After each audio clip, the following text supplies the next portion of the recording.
चलिए, हमने micro controller पर बहुत से वीडियो बनाए हैं, लेकिन आज जो मैं वीडियो बनाने जा रहा हूँ वो MCS51 फैमिली में है। MCS51 फैमिली का फुल फॉर्म है micro controller system 51 family.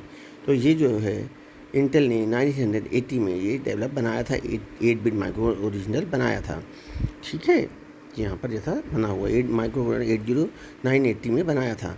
These microcontrollers are widely use in embedded system. ये कहाँ यूज़ किया जाता है? एम्बेडेड सिस्टम में मुख्य रूप से माइक्रो कंट्रोलर यूज़ किया जाता है। क्यों? क्योंकि इनकी वर्सेटिलिटी ज़्यादा होती है, मतलब इसमें विशेषता है, बहुत सारे काम हम कर सकते हैं, इनकी कॉस्ट कम होती है और इनकी प्रोग्रामिंग भी आसानी से की जा सकती है। The family includes so the family includes original 8051 and इस जो फैमिली है उसमें कौन कौन चीज़ें होती है? 8051 ओरिजिनल ही है और 8031 है, 8052 और इसके वेरियस एनहेंस वर्जन्स भी हैं जो कि इंटेल या अदर कंपनीज एटमेल, NXP और सिलिकॉन लैब्स ने बनाए हैं। तो इस प्रकार से हम देख रहे हैं कि MCS फैमिली में ये अलग अलग company Atmel, NXP and Silicon Labs द्वारा बनाए गए और भी छिपे हैं जो कि नाम है 8051, 31 और 52। चलिए आगे हम चलते हैं। की features of 8C MCS51 family. तो सबसे पहले इनकी की फीचर्स के बारे में हम बात करते हैं आर्किटेक्चर की। तो ये क्या है? 8 बिट CPU होता है जो कि हार्वर्ड आर्किटेक्चर के ऊपर होता है। हार्वर्ड आर्किटेक्चर का मतलब होता है कि इसकी मेमोरी और प्रोग्रामेबल जो मेमोरी होती है प्रोग्रामिंग करने के लिए और डेटा के लिए अलग अलग होती है। इसकी जो रैम होती है 128 बिट रैम होती है ओरिजिनल 8051 में, और जो कि एक्सपांड की जा सकती है। 4K बिट ऑफ रोम है, रीड ओनली मेमोरी जो 4K बिट होती है, और इसमें 8051 में मास प्रोग्रामिंग भी की जा सकती है। इसके अलावा 8031 में जो है रोम कम होती है और उसके लिए एक्सटर्नल मेमोरी की आवश्यकता होती है। 4K B of on chip ROM in 8052 की अगर हम बात करें तो उसमें 4K बी की रोम होती है और एडिशनली 128 बाई ऑफ रैम उसमें लग सकती है। चलिए हम चलते हैं रजिस्टर्स की। जब अगर हम बात करते हैं तो जो रजिस्टर्स क्या होते हैं, ये रजिस्टर्स में 8 बिट का एक्यूमुलेटर, 8 बिट के रजिस्टर्स होते हैं, एक्यूमुलेटर, बी रजिस्टर और बहुत सारे स्पेशल फंक्शन रजिस्टर्स। 4 इसमें रजिस्टर बैंक्स होते हैं, R0 से लेके R7 तक, मतलब R0 R7 ऐसे सब में ऐसे बैंक हो गया, एक बैंक, ऐसे 4 रजिस्टर बैंक होंगे।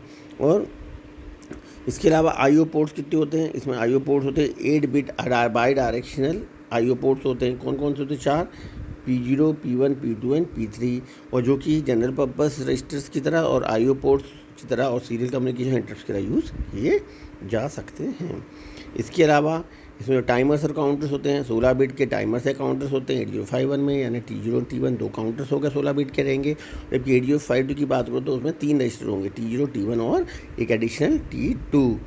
अब हम इंटरप्ट्स की बात करते हैं तो 5 रजिस्टर इंटरप्ट्स होते हैं। किसमें होते हैं? 8051 में। उसमें 2 एक्सटर्नल होते हैं, 2 टाइमर होते हैं, 1 सीरियल। तो 2 एक्सटर्नल हो गए, 2 टाइमर हो गए और 1 सीरियल, कुल मिलाकर 5 इंटरप्ट्स होते हैं 8051 में। और 8052 की बात करें तो इसमें 6 हो जाएंगे क्योंकि इसमें 2 की जगह 3 टाइमर होते हैं।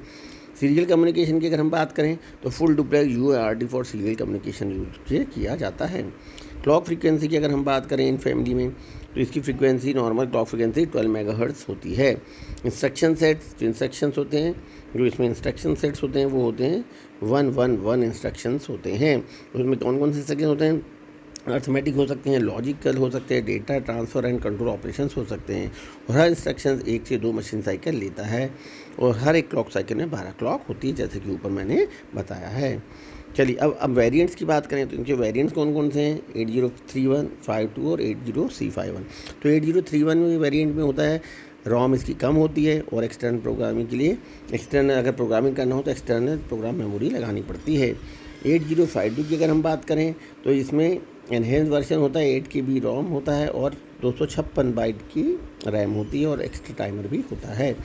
80C51 की बात करें तो ये इसका CMOS वर्जन होगा। C मतलब CMOS वर्जन है, जिससे कि पावर कंजम्पशन कम हो, और कंपनी एटमेल बनाती है, जैसे 8089C51 ये CMOS वर्जन है। और इसमें कुछ और चीज़ें भी होती है एटमेल वाली 80C51 में, जैसे फ्लैश मेमोरी, ADC और PWM आदि। आगे हम पढ़ते हैं कि एमसीएस फैमिली का उपयोग क्या क्या है, तो एमसीएस फैमिली से इंडस्ट्रियल ऑटोमेशन में यूज़ होती है, कंज्यूमर इलेक्ट्रॉनिक्स में यूज़ होती है, जिससे रिमोट कंट्रोल एप्लीकेशन में, ऑटोमेटिव सिस्टम्स में यूज़ होती है, रोबोटिक्स में यूज़ होती है और एजुकेशन प्रोजेक्ट्स बनाने के काम में होती है, जैसा कि मैंने पहले बताया था, क्योंकि इसमें वर्सैटिलिटी होती है, लो कॉस्ट होती है और आसानी से प्रोग्रामिंग हो पाती है। अब इनकी प्रोग्रामिंग कैसे होती है, तो प्रोग्रामिंग जो है असेंबली लैंग्वेज में कर सकते हैं और सी में कर सकते हैं आप, और उसके कंपाइलर यूज़ करना पड़ता है केल या एसजीसीसी।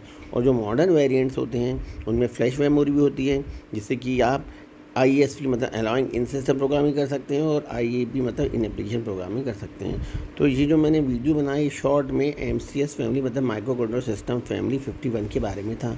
तो ये सिर्फ इसलिए बताया है कि ऐसा क्वेश्चन पेपर में आता है कि एमसीएस 51 फैमिली को समझाएं, तो आपको इस प्रकार से लिखना पड़ेगा। तो इस वीडियो का उद्देश्य सिर्फ आपको बताना है कि किस प्रकार से क्वेश्चन आंसर में लिखना है एमसीएस फैमिली का। धन्यवाद। आपको अच्छा लगे वीडियो तो लाइक करें, सब्सक्राइब करें।